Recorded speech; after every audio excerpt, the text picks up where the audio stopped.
Hello, everyone. This is Ali Sierratan from Thinking and Productions, bringing you an update on what's happening with war. So, if you go back to the beginning of the war and you go through my YouTube channel, I start to say that there was a lot of coordination around the appointed days of God. The battle started on Sukkot, which is the Feast of Tabernacle, on the eighth solemn day of the Feast of Tabernacle, and there's a prophecy very famous in the scroll of the prophet Zacharia that the Messiah will arrive at at the Mount of Olives. He'll descend, and with him the Kedoshim, the holy ones, and they descend the Mount of Olives at a time where there's a third world war, and all the nations have gathered against Jerusalem. The Prince of Peace descends, and there's a battle. I mean, it describes in great, great, great detail. When people say that all the prophecies of the Old Testament have been fulfilled, I really have no idea how they come to that conclusion. It must, Chuck Missler used to say that if you torture the data enough, it'll confess to anything. But that may be the case. But the prophecy is so detailed that I was going to read it to you, but I want to keep going forward from it. So basically, the Lord comes and establishes a messianic kingdom. It says there, it gives a great vivid image, and then it says that it'll be the Feast of Tabernacle, and all the nations will have to come and worship. I don't know if every single individual comes or ambassadors are send. I don't know how it's going to work out, but people come and worship the King of Kings, and they're going to do this year after year, it says. And we know that from the book of Revelation, the Messianic kingdom will last 1,000 years. So there's going to be this ushering in of the land of milk and honey of the Messianic kingdom on the Feast of Sukkot. The children of Israel left Israel on Passover. That's where the history of Israel begins. And there's a series of appointed days in God's divine calendar. And then on the Feast of Tabernacle, the one that is the fall feast, the agricultural feast that has the ingathering of the fruits of the land, which symbolizes the ingathering of the nations and the coming together of the 12 tribes. The last feast of the cycle of feasts, which also corresponds to the fall season before the winter comes, happens to be the feast that inaugurates the messianic kingdom of Jesus, of Yeshua. So what we're seeing is that the history of Israel goes from Passover to Sukkot and from Egypt to Jerusalem, but it's been a 3,500-year journey from bondage to the land of milk and honey. And much has happened as God's plans spiral forward through time to establish the covenantal system that God essentially made with Abraham. That he gave Abraham a land. He said that through his seed the families of the earth would be blessed, and that those who blessed him were blessed, and those who cursed him would be cursed. And there was a seal of protection put around him, and the covenants, unfold through a series of smaller covenants, essentially that emerge out of the promises that God makes to Abraham, the covenant with King David, the new covenant that's announced in the book of Jeremiah, which is then ushered in by Jesus. These are all covenantal systems that are buried inside of the covenant with Abraham, right? They're already in seed form, so to speak, in there, and then they kind of get unpacked. And the covenant with Moses that exposes now the mechanism of redemption and the spiritual renewal, the laws of the kingdom, the one that the Lord will establish when He comes. And He said that nothing would be taken from the Torah until it was all fulfilled. So we're moving forward still with the covenantal system, with the appointed days, as God is using the appointed days and the covenantal system to shape human history forward in his plan of redemption towards the second coming. So these guys attack on this holy day that God has set in his calendar, which happens to correspond prophetically to the nations gathering against Jerusalem. To it says that half the city will be taken. So again, there's a surprise victory at the onset, and it says the woman will be ravished. And so again, there's just like this battle, there's rapes. And by the way, when people rape in war, it's not necessarily like sexual pleasure. It's about, I mean, I don't know if there's any sexual pleasure in rape or how that works, but this is certainly not about that. It's about Um, the woman represents the country. The woman represents the nation. The woman represents the entire body of the nation that is being attacked, and you're kind of, striking in every single way against them. You're raping their women, you're pillaging their towns. It's not always about, gain in that sense. It's about hurting, it's about attacking. The woman becomes a representation of the nation in the psychology of it, and there was a lot of that in this war. So this is what Zacharia 14 says. It's kind of like this is like a small version of that. So the fact that the attack happened on a day that is a type, a symbol of a larger prophecy that ushers in the kingdom of God. There's an initial surprise in Zechariah 14. Then there's initial victory by the enemy, but then God comes himself, intervenes, defeats the enemies, and gives a blessing to the people that remain alive and ushers in the kingdom. So the same pattern is unfolding here. I've covered more, in the first video I made a year ago about this whole war and the timing of it.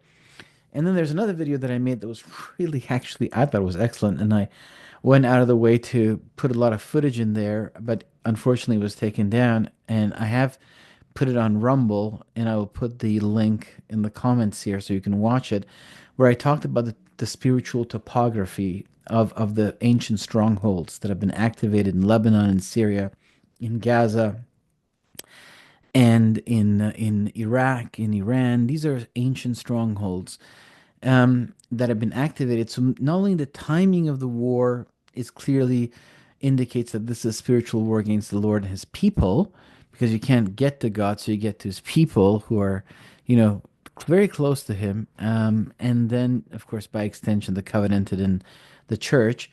And then you get to the, the topography, the spiritual topography, where it's all coming from, and it's a seven front battle, and Israel was able to then start to destroy the different fronts. In that video, that's now on Rumble, I covered in the pager operation against Hezbollah, the death of Nasrallah. All of these things are very, very important. But this video that you're watching right now is about where are we now and where is it going? Well, when Netanyahu came to the Congress of the United States, he said it's time to take the war to the Mullas of Tehran.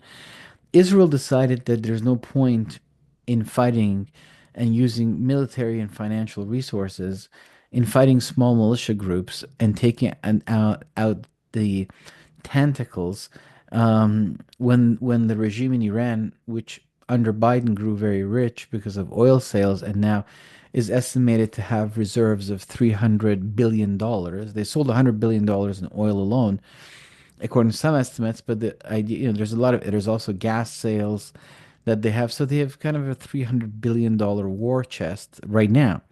That's why today the sanctions have been put in by the United States. There's a series of sanctions that have been coming out in the past 2 weeks against the banking system. 19 banks in Iraq were sanctioned. And that's Mesopotamia, by the way. Anyways, so they were sanctioned because they're doing transactions for the energy sector of Iran. Iran runs its energy sales through Iraqi banks to in a way hide it. Then there is shipping companies that were sanctioned so that they can't get the oil out, type of thing. Um, if you do business with Iran, you can't do business with anybody else, with the rest of the world, with the United States. So it's not worth it for the shipping companies. But sanctions have been very porous, and they've been able to, go around it.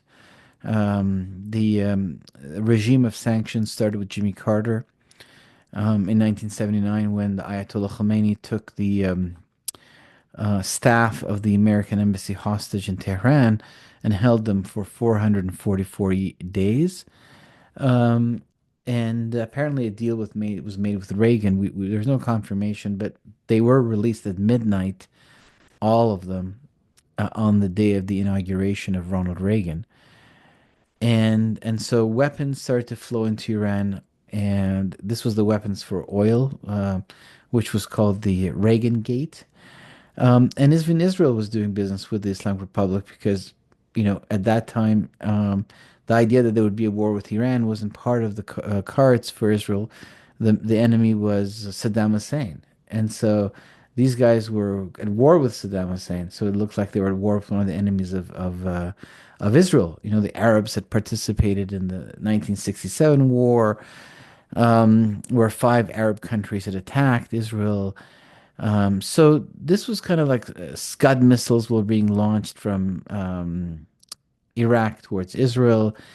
So there's a lot of underhanded support for the Islamic Republic in many ways, but the regime of sanctions was still placed on them, and it hasn't done anything because they were able to build ballistic missile systems and um, I think my image froze, but you probably can hear my voice. Give me 1 second, and I'm gonna fix this right now. Give me 1 second.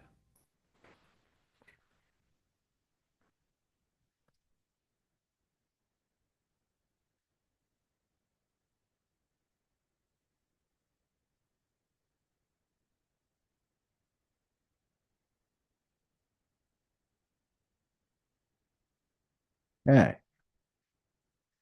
Anyway, so the missile system, the sanctions have been in place since 1979, and every president has virtually added to it. But these guys were still able to build a regional army, funded, grew very wealthy, were able to develop a huge ballistic missile arsenal. That's why they threw, close to 500 missiles towards Israel in two salvos in April and October of 2024.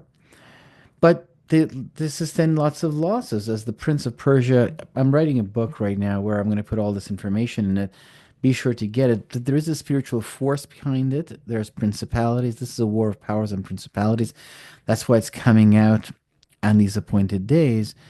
It's an end time prophecy, but it's also about, spirits that seek to replace the Judeo-Christian version of reality. It's not about the Messianic kingdom. It's not about the chosen people. It's not about the Christian church. It's not about Jesus. It's not about the Bible. It's about the Quran. It's about a different paradigm, the universalism of Islam, the caliphate. It's about Marxism, the utopia of humanity born of, esoteric sciences put together. Who knows? Maybe the building blocks of a future religion. These need to destroy the covenanted people first. All the covenants in the Bible, including the new covenant, which is in Jeremiah 31, is with the house of Israel and the house of Judah. I repeat, the new covenant is with the house of Israel and the house of Judah. Who are then the Gentiles who believe in Jesus if the new covenant is with the Jews? The Gentiles who believe in Jesus are grafted in to the new covenant. And a portion of the Jewish people, by the will of God, is kept blind so that the Gentiles come on board. They're not forsaken. They're not forgotten. They're not thrown away. They're not evil. They have a purpose as servants of God. It's like as though God divided the Jews into two sections, but they're both serving God. They're both still in the good graces of God. The relationship, one is the portion that was given sight, and they became the preachers and the revealers of all these mysteries that began the movement that eventually became Christianity. And the other one, and of course, Jesus himself was Jewish, the son of King David from the tribe of Judah. And the other one is the portion that was kept from seeing so that the Gentiles would be allowed a portion from each nation would be grafted in. If everyone had seen, then Israel's sins would have been cleared, he would have become their king, and everybody else would have died in their sins. And it would just been the Jews and God, right? But he's also the God of the Gentiles, so a portion was kept back until the fullness of the Gentiles become in, and then they get put back in. Oh, wow, it's froze again. That's interesting. It shouldn't be doing that. So I don't know why it is doing that. I'm gonna have to look into this. Well, anyways, it will come back and you'll be able to follow. So this whole thing is a battle against the purposes of God. If you kill the covenant bearers and derail the plan of redemption, and the birth pangs of the Messianic kingdom are upon us. The very attacks that the enemy puts is to derail us. So if you look at, for instance, in 1917, when Lord Balfour gave the declaration of the State of Israel to be created, immediately that led to the Holocaust in Europe and to the Farhud, which was the beginning of a Holocaust that people don't know about often in the West, that happened in the Middle East, the killing of the Jews of the Middle East. It began in the Feast of Pentecost on Shavuot in 1941, and from there it kind of, um, I hope you can hear me. I'm sure you can. So yeah, hi. So basically, it began in 1941, and then it grew from there. Eventually, it started a process where all the Jews, all of the Jews, were kicked out of all the Middle Eastern Arabic nations, 700,000 of them, and they all had to leave. And it's a good thing that the state of Israel existed there. They went there, and this was a fulfillment of a prophecy in Isaiah chapter 11. I believe it's verse 11. Anyways, it's there. It talks about how for the second time I'll gather the remnant of my people to come from, and the list of the countries that it gives are all those Middle Eastern countries. And then in 1979, when the Islamic Revolution took hold in Iran and Islamic fundamentalism took the country and the mosque became the state in a very specific form of Islam, ushered in by Imam Khomeini, this cleric. Um, he created the Velayat Fari. It's a system that he created, uh, but it's very anti-Semitic and very anti-Israel. And so the Jews had to leave. There was about 100,000 Jews living in Iran, and they all had to leave. Most of them were Benjaminites going back to the time of Esther and Mordecai, and they had to leave and go to Israel. And so the Middle East got cleared of its Jews, and the Soviet Union went anti-Semitic, and a lot of Jews left Russia and went to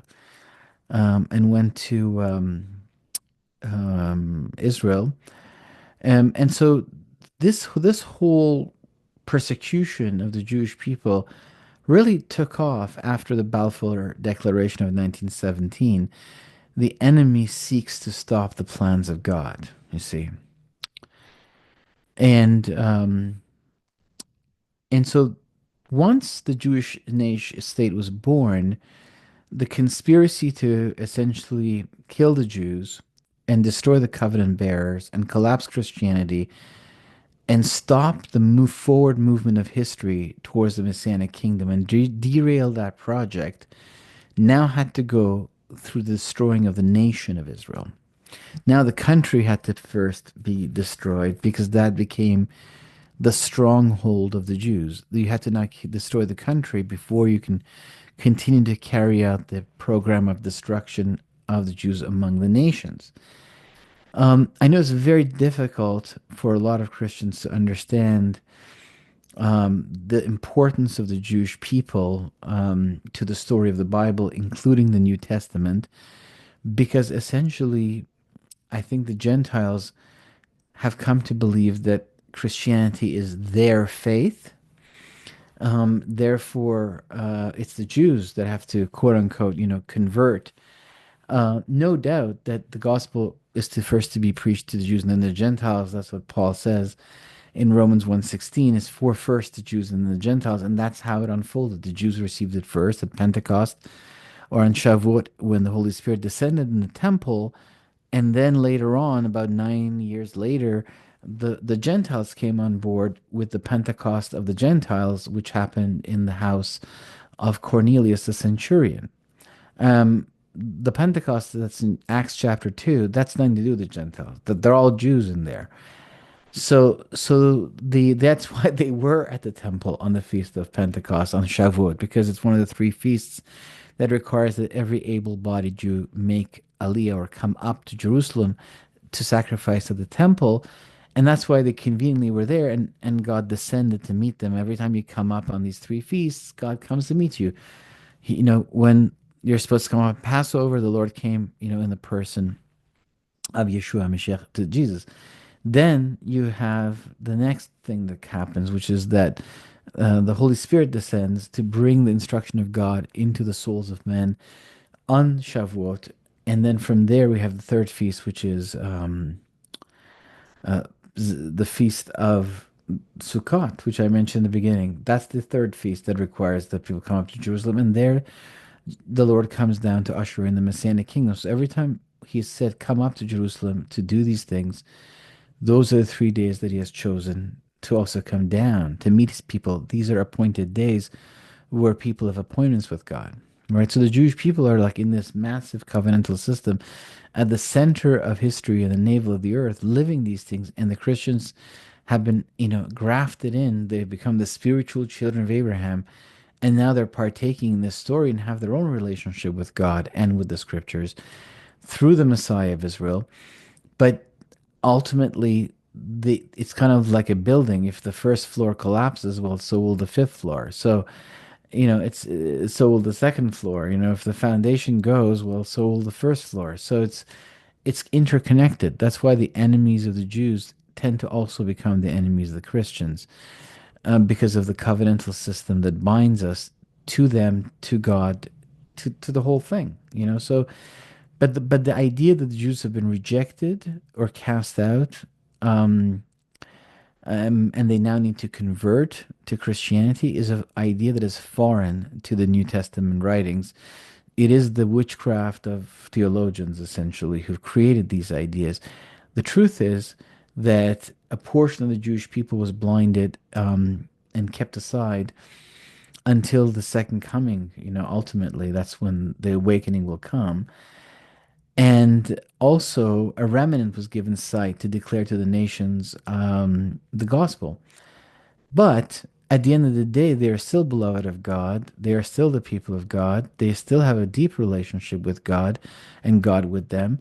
And the massive amount of persecution they've had to endure for the past 2,000 years is because of an enemy that seeks to kill them to derail the plans of God from fulfillment. If they fall, so will the church. If they fall, then the words of the prophets are broken. So you have to understand that there's a very important piece of this puzzle, I think, that's missing in the imagination of the Augustinian Roman Church, which its three branches: the Orthodox, the Catholic, and the Protestants. Now, the Protestants have set sail out of Rome, and they have started to head somewhere. Where? To the shores of California from Europe? No, to Jerusalem.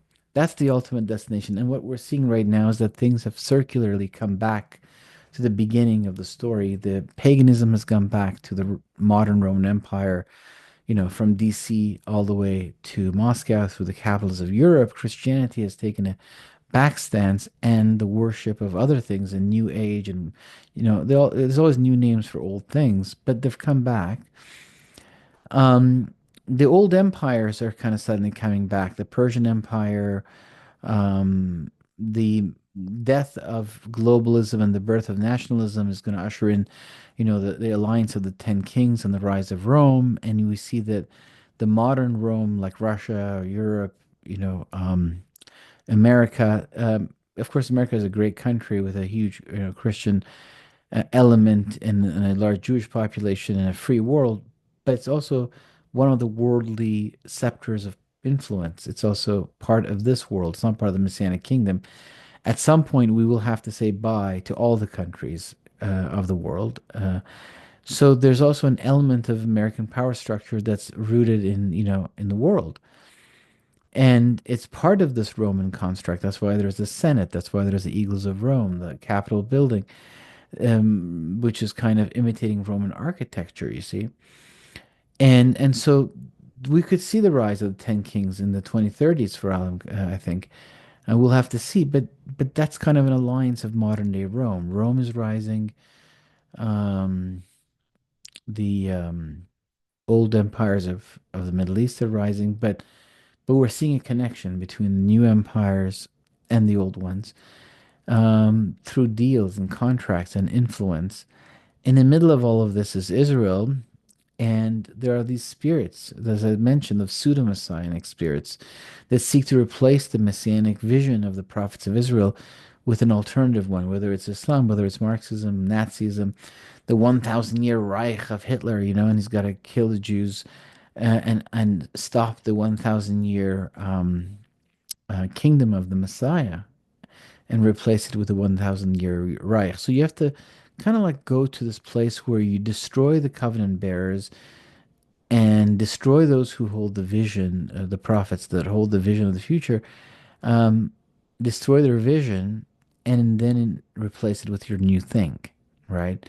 Whatever it's going to be. So the utopia that you want to usher in. So this attempt to derail the plans of God and kill the covenant bearers is at the heart of the battle of October 7th and the battle of the Holocaust and the 76-year war of Israel. And what we're seeing here is a forward movement that has not been stopped. Israel, like Zechariah chapter 14, God then comes in the pattern of that. What we see is a massive victory on the ground for Israel.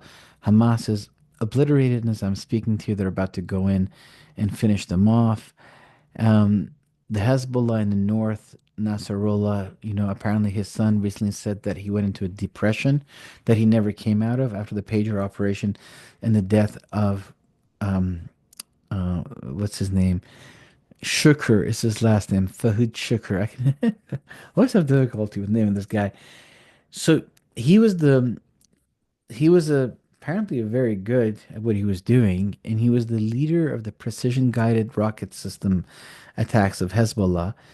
And many people say that it was more like Nasrallah was the religious and political leader of Hezbollah, um, of Lebanon, but Fouad Shukr was the military leader. So when the pager operation happened, and then rockets eventually were sent and killed 12 Druze children in Majd al-Shams in the north of Israel, and Israel responded to protect its Druze citizens by killing Fouad Shukr, this leader of the rocket system in Beirut. Apparently, Nasrallah went into a depression. He realized that God is not with them. He realized there's no way, he's been making speeches all his life that he's about to destroy Israel, throw them in the sea, and take Jerusalem back for the Muslims. And everything around him that he's been building is essentially dying. They had this commando system in the north. It was called in Lebanon, the Hezbollah, they had a commando. It was called the Radwan team, and we discovered in their bunkers and stuff all their plans, which was to carry out an October 7th style attack from the north in the region of the Galilee, come in the north, take hostages, take them back over the border to Lebanon, and they had built disguised tunnel entrances close to the border, and then you disappeared into their tunnel system. And Lebanon is a mountainous place. It doesn't have the same kind of like more fragile soil of Gaza. And they brought in equipment and engineers from North Korea and from Russia. No, no, not from Russia, from China, North Korea and China, and they built massive tunnel structures that are, incredible. Like I wish I could show you one of the maps. It's gonna blow your mind. I mean, really, like when I say the map of these tunnel systems, you might imagine something like a subway map.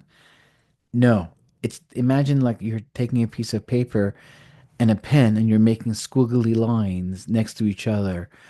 It's incredible what these guys have built. If the war had gone into those tunnels, it'd be going on for years, right? And then they put out all these videos of all their tunnels and all the bombs and missiles. They had like 100,000, 150,000. That was the estimates, 100 to 150,000 massive rockets. The Iranian Hezbollah was of course the mother, branch, the mother organization. The Hezbollah of Lebanon was a tiny branch, but its purpose was to be a gun at the head of Israel. That if, Iran, if Israel ever strikes or the nuclear facilities of Iran, these guys would launch the rockets into the Jewish population, and they could hit everywhere and anywhere.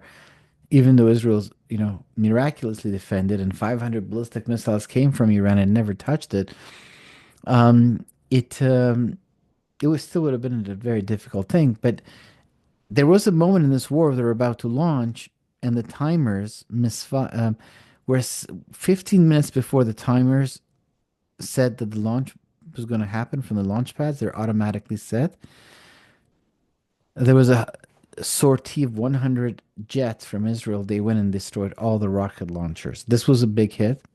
The Radwan team, who was going to launch this operation from the north, originally was supposed to be a double operation where Hamas comes from the south, like a pincer in Hezbollah from the north. They take hostages and they go into a tunnel system. But somehow Sinwar, the leader of the militants in Gaza, decided to go out alone. And when the war happened and the pager operation happened and things were going really bad, the Radwan team, no, it was before the pager operation, but things were going bad for the South. The Radwan team decided that they're gonna do it. They're gonna now launch the operation from the north in the middle of the war, and they got together to have a meeting, all the leaders, in a bunker in Beirut, and Israel destroyed all of them in a single strike. So imagine yourself as the head of the Lebanese militia of Hezbollah, Nasrallah. Your Radwan team just got destroyed. They, your head of the rocket systems, just who's also your very good friend, just died. And then the pager operation, where you go on television, this was the humorous part of it. Nasrallah went on TV and said to the Hezbollah, put away your cell phones. The Mossad is monitoring your cell phones. Do not use your cell phones. Rely on your pagers. And then I guess some of them listened to him, but they all had the pagers anyways. So he went into a depression. The president of Iran and the foreign minister of Iran went to visit a dam, inaugurate a dam between the Iran and Azerbaijani border, and he made a very anti-Israel speech, anti-Semitic speech. And then he got in a helicopter, and a helicopter fell out of the sky, and he died. The regime of Bashar al-Assad, which had been ruling Syria for 54 years between his father Hafiz Assad and him, Bashar, it fell in 54 years they've been ruling, it fell in 11 days. In 11 days. So the tentacles of the Islamic Republic, the center of the power of the Prince of Persia, they were reduced. Now there are other capitals that this prince controls, and I'm going to reveal that in my book, and all the topography of all the ancient spiritual places that, like Jerusalem, that has come back to life, like these ancient empires that are coming back to life, like the Jewish people that have come back and the land has come back to life, the ancient strongholds of the enemy in the region have also come back to life. I'm going to reveal that in my book and show you where these strongholds are from where the attack came. So not only the timing of the attack, but the geography of the attack, not only the day of the attack and a lot of other things around that timing I'm going to reveal, and the geography of the attack and the spirits that are behind it, such as the pseudo-messianic spirits of Islamic and Marxism, which now have filled the whole world, and we see protests everywhere, and the powers and principalities that are behind it. All of these things indicated that this is a spiritual attack against the Lord and his people and against the plans of God. But then the answer comes and they all start to lose. It's a seven front war, but they all start to lose. And Assad falls, Hezbollah falls, Gaza falls, the Yemenis Houthis quiet down, their port is destroyed, and that was very important to the port for their economy. Electrical power plants, they really take a big hit, and then the battle now is going to the heart of the country that was behind this whole thing, Iran.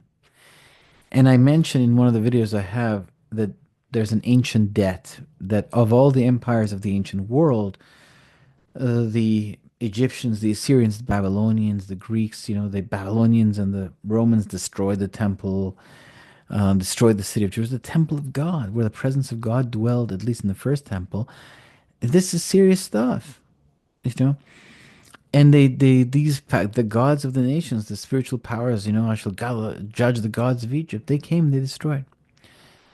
But the Greeks, they kind of corrupted it from the inside and put an altar of Zeus in the Holy of Holies. They kind of put a new high priest in Jerusalem, Jason, to run the show, who was very much Hellenized.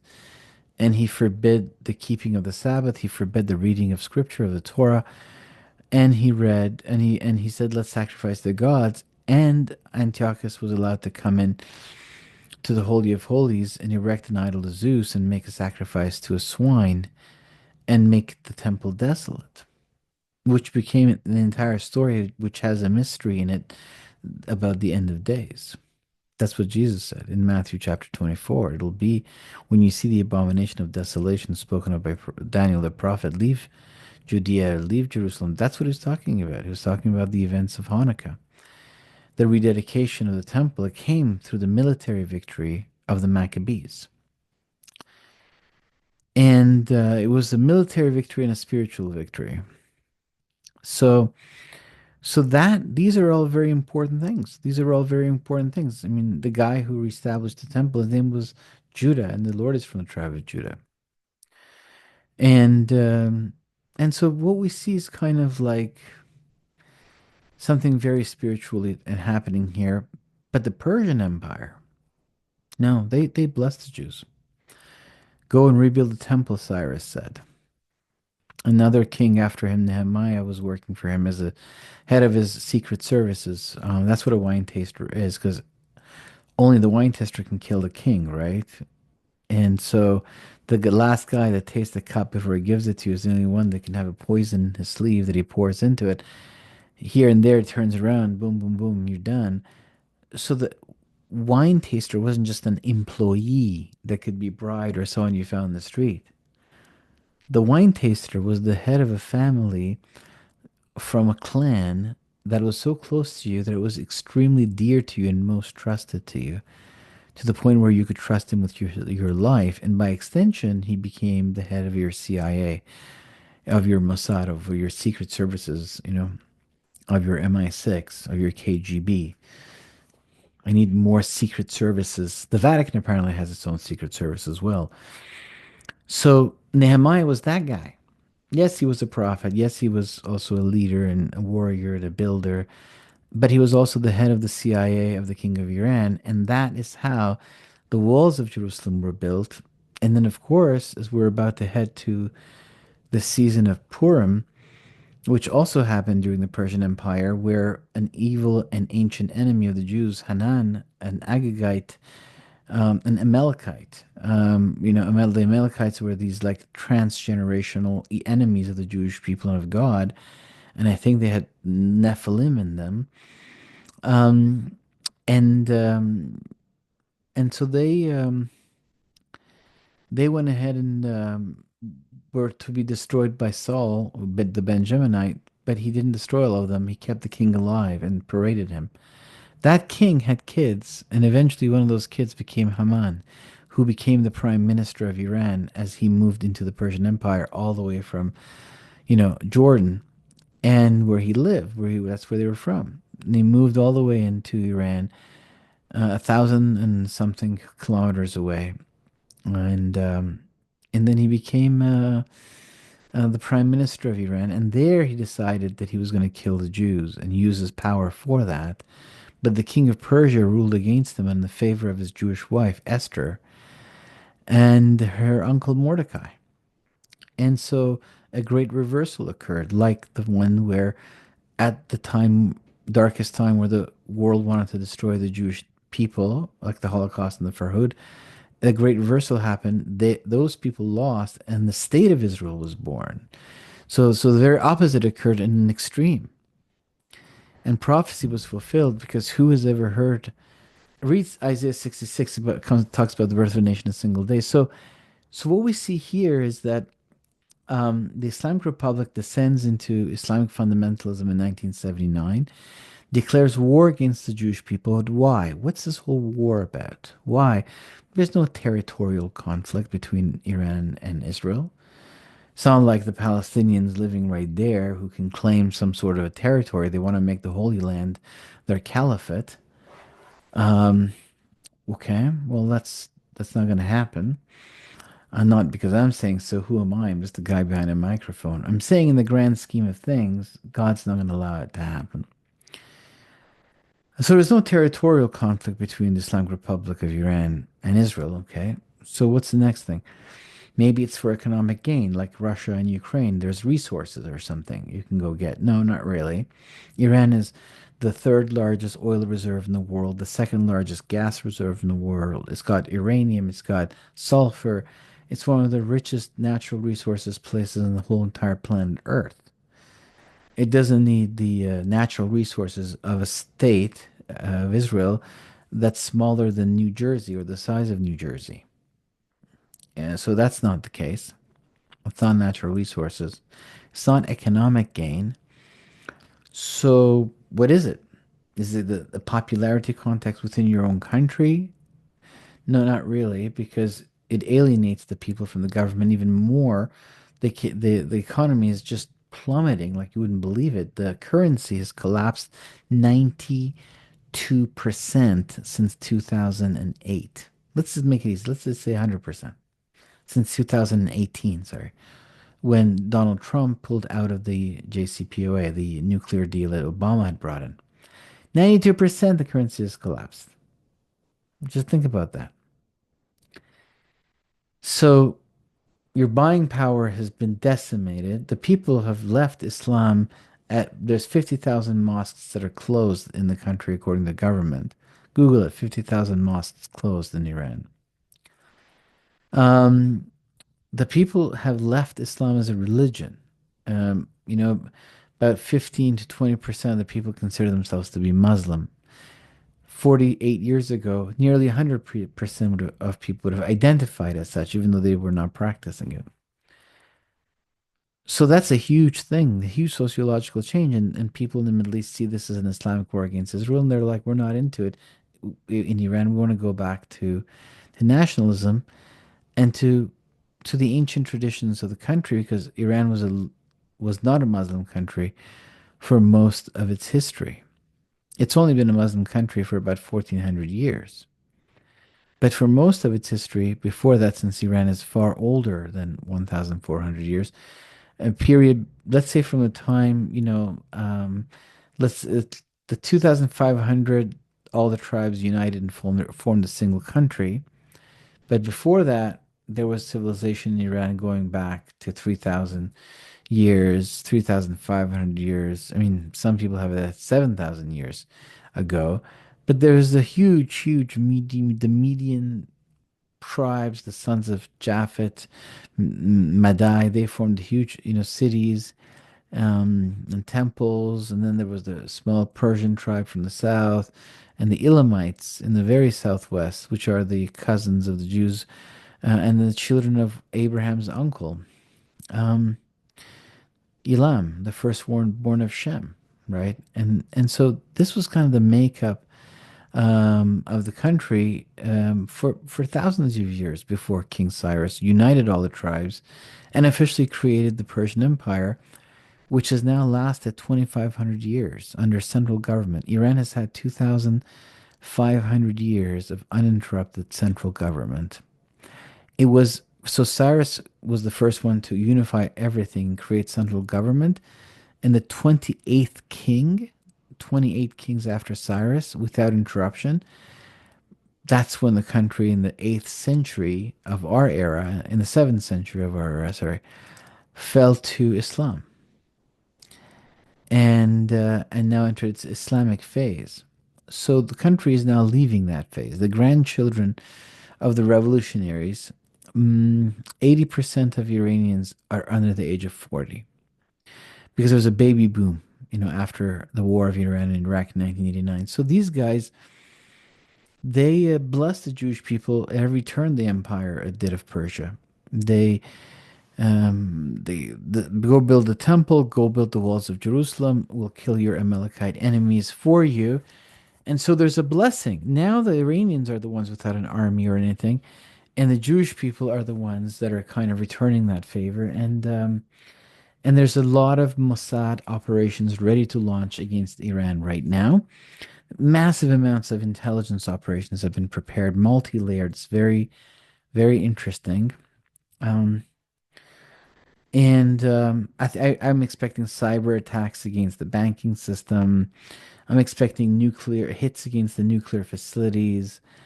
Um, Economic sanctions that are now coming in is to impoverish the country and cut its energy sales. And all of this is going to create um, upheaval among the population. There's going to be people rising and protesting with a revolutionary spirit because they can't make ends meet. They can't take a fourth job because they want a normal country with a normal government that doesn't have this ideology. So why did they attack?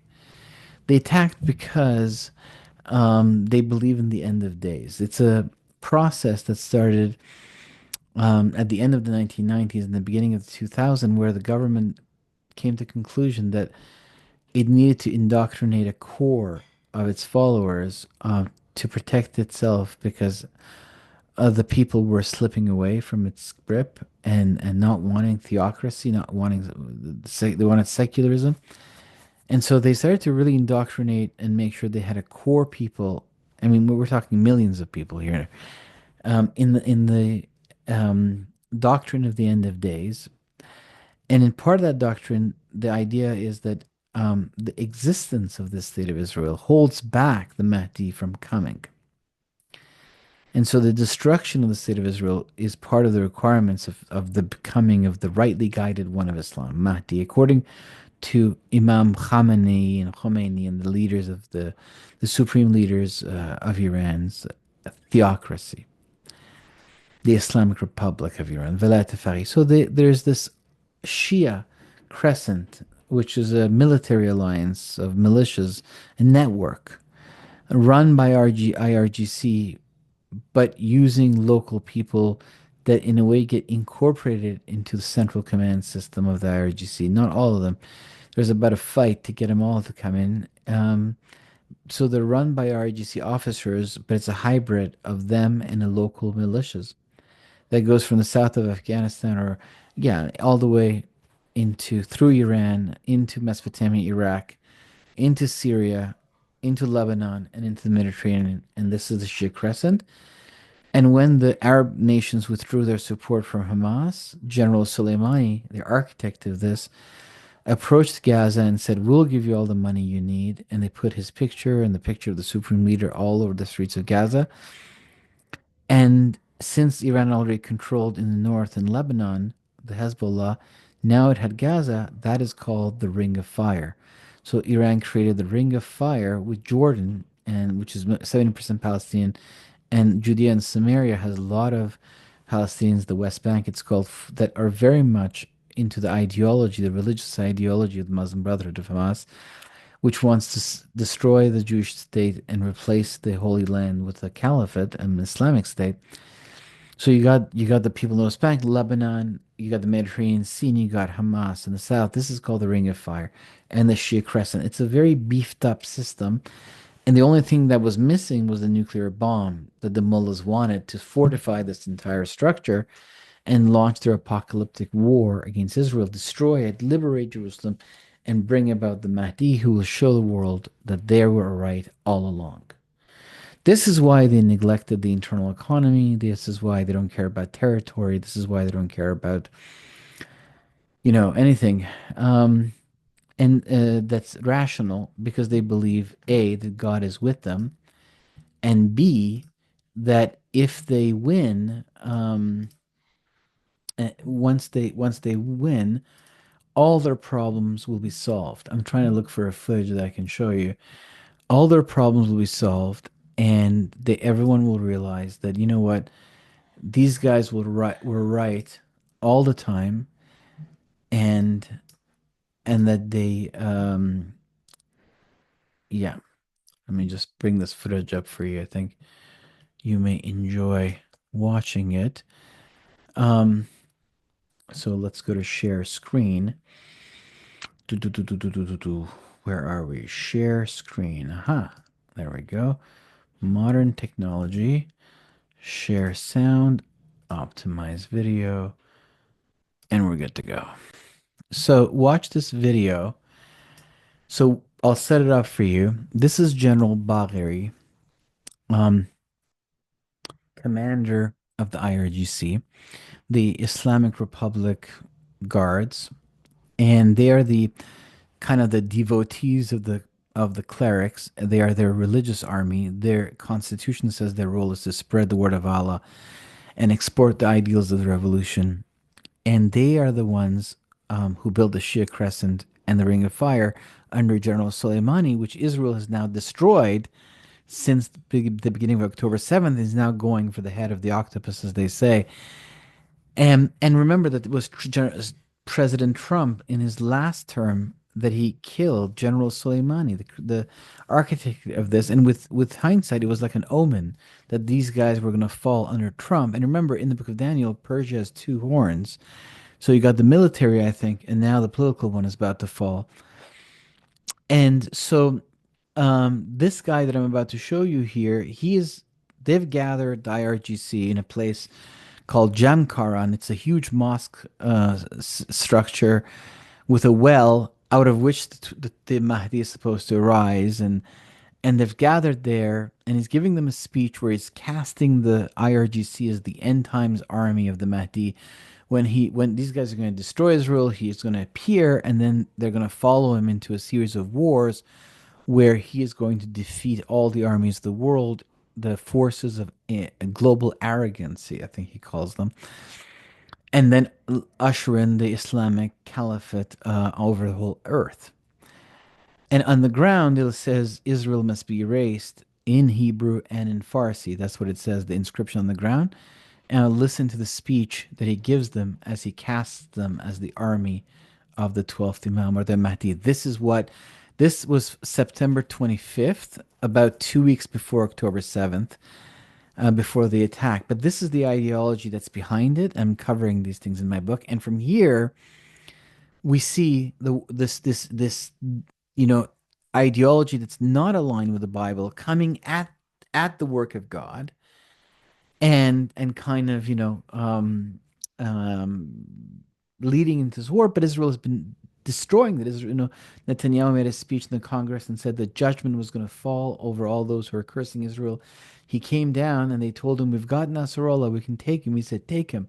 And then Lebanon falls, Syria falls, Gaza falls, the Houthis fall, and now they're going for the jugular, and the economy is dying. There's discontent. The people are separate from the government. They thought Biden was going to win. They have some, 300 billion in reserves, and they have a regional army, and they have all kinds of asymmetric ways of fighting back. But Trump comes, and with him, a Christian Zionist group of people in Secretary of Defense, ambassador of the U.S. to the UN, and other people within the system. It's not the only way that the American system right now is. The Republicans are divided into four factions, and there are people from the Biden administration and the Phil Gordon. There's this whole policy of getting along with the Islamic Republic and not going into wars, and of course, America itself has elected an isolationist government. But there's only one faction within the Republican Party that's like, let's take Iran and flip it because it's a country that's on the verge of revolution, but yet it's within the autocratic bloc of the Russians, North Koreans, and Chinese. So if you go and you flip it, then you weaken that bloc and gain an ally. So Israel has created all of these programs to launch into Iran and kind of wants to time it with the economy going down and protests beginning to exacerbate it and open the road for the resistance to rise and have a revolution. The United States is saying to them right now, we don't care about negotiating anymore with you about your nuclear program. We want it just done away with. Close it, shut it down, turn it off. There's no negotiation. Done. Throw the keys away. If you don't, we're going to strike it. We're going to let Israel strike it and we'll help them. And there's also more sanctions coming on the energy sector so they can see that it's really coming against them, and they may retaliate by launching all kinds of asymmetric terrorist attacks around the world. We'll see, including in America or Europe. They may do some energy supply terrorism, and they've always threatened that they're going to bomb the Strait of Hormuz. They put mines underneath it. It's a narrow strait in the Middle East, where 30% of the world's energy flows. And so we'll see. We'll see, where this is going to go as it's closing in on them, and whether this is going to cause a revolution. But remember that all the empires cursed Israel, but Persia blessed Israel, and now Israel may be returning the debt and freeing the Iranian people who are scattered and who are weak and don't have an army, and they're ruled by an Islamic caliphate that came from Arabia, originally in the 8th century, and now people in Iran have wisened up by reading Bibles and understanding that Islam, it wasn't the Jimmy Jam of all the religions, but more one that Muhammad heard a voice in his head that took on the Bible, and they've now understood this, and so there's a mass exodus from Islam, and Christianity is exploding, and people from the outside that are these Christian organizations that are sending in Bibles, they say they can't keep up with it. So we're going to have to see where this whole thing goes, but we'll see if this attack of Israel in the United States finally triggers the revolution, breaks the back of the regime, and now begins the process of the toppling it. But this was 2 weeks before the attack of October 7th, where these guys gathered and wrote in this end times kind of mosque where the Mahdi is supposed to come, put this writing on the ground, Israel must be raised, and then listen to the speech where he says to them, you know, you are the army, the end time army of the Mahdi. Watch this.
So you get the idea.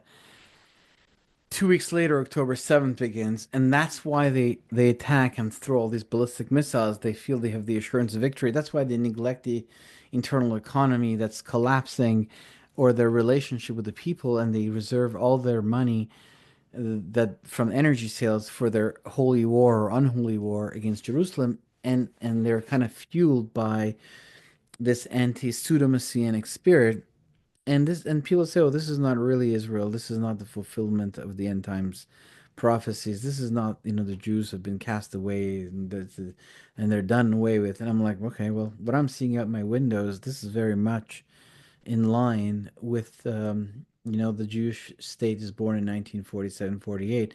That's when the UFOs appear. That's when the abduction phenomenon takes off. That's when, if you watch my documentary, UFOs, Angels, and Gods, that's when all of these apocalyptic wars begin against Israel to derail the plans of God, which end up being the very birth pangs of the Messianic kingdom and moving God's plans forward and bringing miraculous victory and glory to God. It's clear that they're protected miraculously. None of those ballistic missiles did. They hit 180 drones, 370 ballistic missiles, 30 cruise missiles.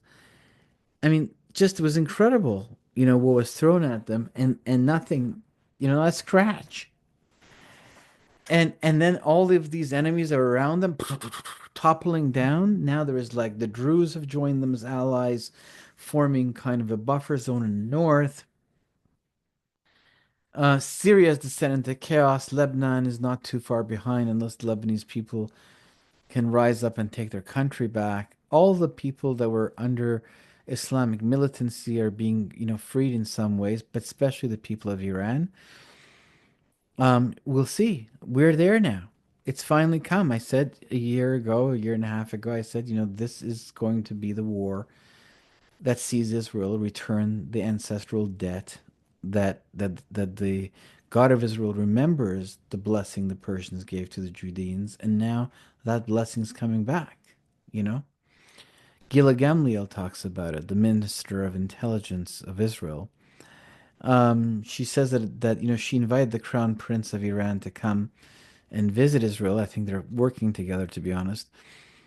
And she said that when she was by the Western Wall and praying, because she's a devout Orthodox woman, she says an idea suddenly came into her mind that the people of Israel had a debt to the people of Iran, and that they were going to play a role in the freeing of the people of Iran and repay the debt.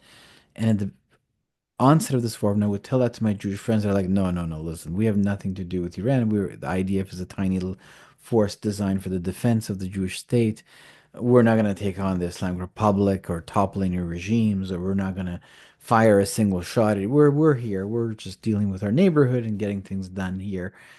And I'm like, listen, the people of Iran count on the IDF because they don't have any army.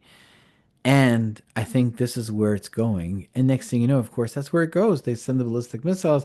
Israel's not taking out their defenses. They don't have any jets in Iran, but they have a lot of ballistic missiles and drones.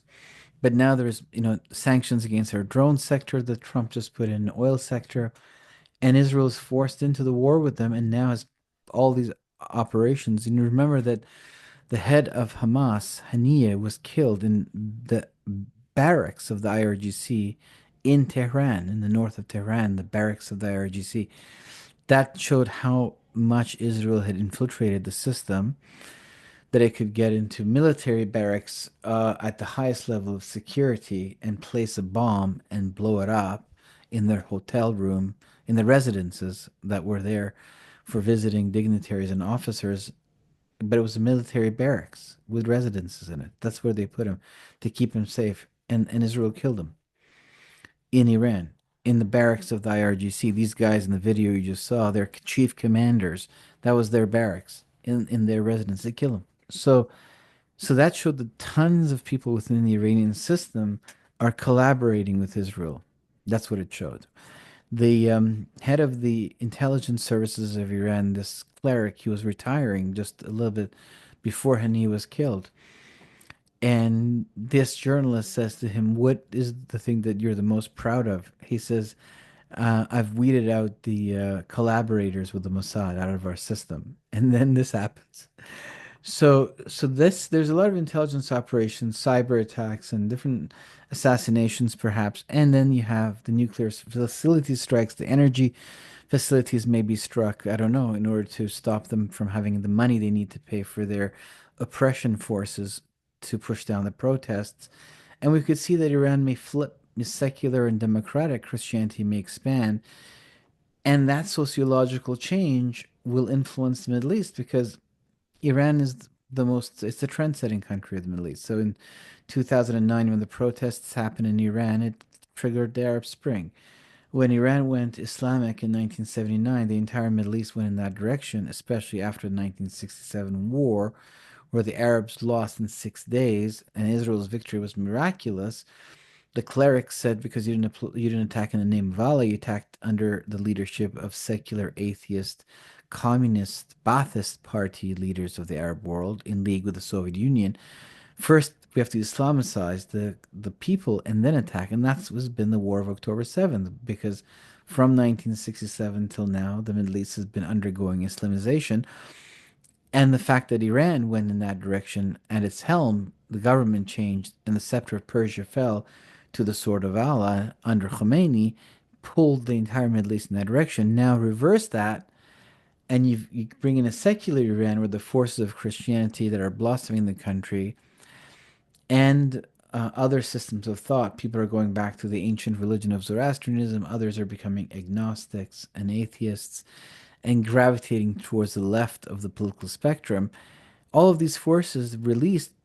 What brings this revolution together is secularism. Everyone wants out from imposed theocracy, an imposed system of thoughts handed down from the government to the people. The very thing that we're experiencing here in the West. And this revolution should be successful, and should Israel, Bibi and Netanyahu, Benjamin Netanyahu and Donald Trump have a role to play in it, in the Christian Zionists and the Jewish Zionists, it seems. Zionist is seen as a rebranded word under the KGB's tutelage, but it's God as a Zionist, Abrahamic covenant to Isaac, Jacob, Zionists, all of it. That's what it is. I mean, the word Zion appears 150 times in the Bible, 157 times, and it's always about the Messianic kingdom, the utopia, the golden age. It's a good word, and that's why they're attacking it and trying to sully its name.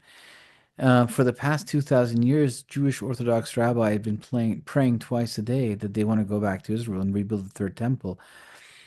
And of course, in the 19th century, there was a rise of secular Zionism, that the Jews have been persecuted everywhere and need their own country to defend themselves, with Theodor Herzl. But what he didn't know was that it was preceded for 100 years by Christian Zionism, where all these Christians from the British Empire received the message in their souls, the shofar of the soul, that they should go and help build the new state of Israel and bring the Jews back. And then Herzl comes, then the whole thing goes forward miraculously. It's the story of three world wars. The First World War takes Israel out of the hands of the Ottoman Caliphate and gives it to the British, who are going to now give it to the Jewish people. Then the Second World War is the events that lead to the Holocaust and usher in the state of Israel. And the Third World War is the one in Zacharia 14 that brings about the Messiah. So the history of modern Israel is essentially three world wars, you see? So what we're seeing here is the birth pangs of the Messianic kingdom. And there's so many signs that are coming to life, including the Jewish people. A portion is receiving sight again. That's part of the prophecies going back to 1967 when it comes to the Lord. But I said, the idea that the Jews are forsaken of God or things like that, these are anti-Semitic ideas that are held by people who don't know any Jews. Jewish rabbis, they're not like stupid or anything. They have a lot of wisdom. They understand the Bible in many ways. The Jewish people have a deep relationship with God. They're devout. They walk paths of prayer and faith and scripture study. They're aware that prophecy is being fulfilled, that the Messiah is around the corner. They're not like, "Ah, what's going on?" No. So that these are all anti-Semitic ideas that have made its way into Christianity. But regardless, the point is that the battle has come to the Mullas of Tehran. That's where we are now. That's why I made this video. That the battle that started on October 7th has now come back to the source of where it was launched from. And all of these ancient strongholds of spirituality I'm going to reveal in my book were released. The timing of the battle, the spirits of the pseudo Messiah, the anti-Semitism that came from the Nazis, international and global support, all kinds of obstacles. Biden holding the hand of the Jews behind their back. Don't go into Gaza. Don't go the Rafah crossing with Egypt, where 50 tunnels were discovered through which these guys will be able to brought all their weapons and equipment in. Don't go into Lebanon. There'll be a regional war with Iran. Nasrallah falls. Syria falls. Now it's then Trump comes to power, and now the whole thing with him, a new administration full of Christian Zionists who love the Lord and who love the land of Israel and the people of Israel, and who take the Bible seriously because it's the word of God. And of course, God says what he means and does, says what he means and does what he says. And so here we are. This is in fact what's going on here. And what is this battle prophetically in the Bible? And what are all its implications? You'll have to read my book. Go to my website, thinkagainproductions.com, and sign up. But go to the bottom of the home page and put your email in. It says stay informed. Like this, when I send a mass email out, you will get it. And join my Patreon account if you want to follow my audio series in the Book of Revelation and support this teaching ministry. But regardless, here we are on the eve of events where it looks like the nuclear facilities are going to be destroyed. I think so. And the economic pressure, I don't think they're going to survive it, basically. And And if United States and Israel can align in their, goal to topple the regime, which is the political objective of Israel, then we're going to see the beginning of what could trigger the revolution in Iran. And I suspect that by 2029, the revolution will be successful, and 2030 will be the beginning of a new Middle East. That's where it's going, it seems to me. So hang on tight and keep watching the Middle East. This is all very prophetic. It means that the Lord is around the corner. It means that the Bible is real. It means that there is a relationship to be had, a loving, two-way, and powerful relationship. It means that we're never left in darkness, that we are the children of Adam and Eve, that we were made in the image of God, that we have an eternal destiny as the image bearers of God to bring his instructions to the creation from the temple at the heart of time and space.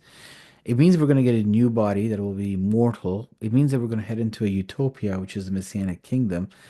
It means that God's hand is over the earth and he silences the tempest and the storms, such as the one of this war.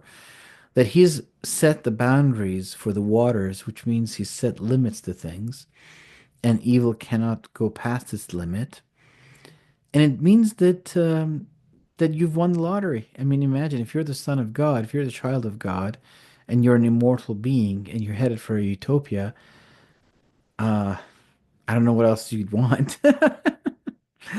So the point is that seen through the lens of Scripture, these events point to the veracity of the Word of God and to the meaning of life and the riddle of life being resolved and solved. And and the narrative that points to the meaning when you read the Bible, if this is all true and real, then it's a wonderful story with a very happy ending and a powerful, loving God in charge that is here in our personal lives, in our daily lives, as well as in the cosmic tale of the meta narrative of the Bible, the bigger picture. Okay, it looks like the video is stopping again, and when it comes back, I'm going to say bye to you guys. And I'll post some links in the comment section, so don't forget to look at those links and take advantage of it. And I'll put up the video from Rumble here. I don't know if YouTube allows me to put a link to Rumble, but I'm sure it does. So you guys can watch the other video. Have a beautiful day.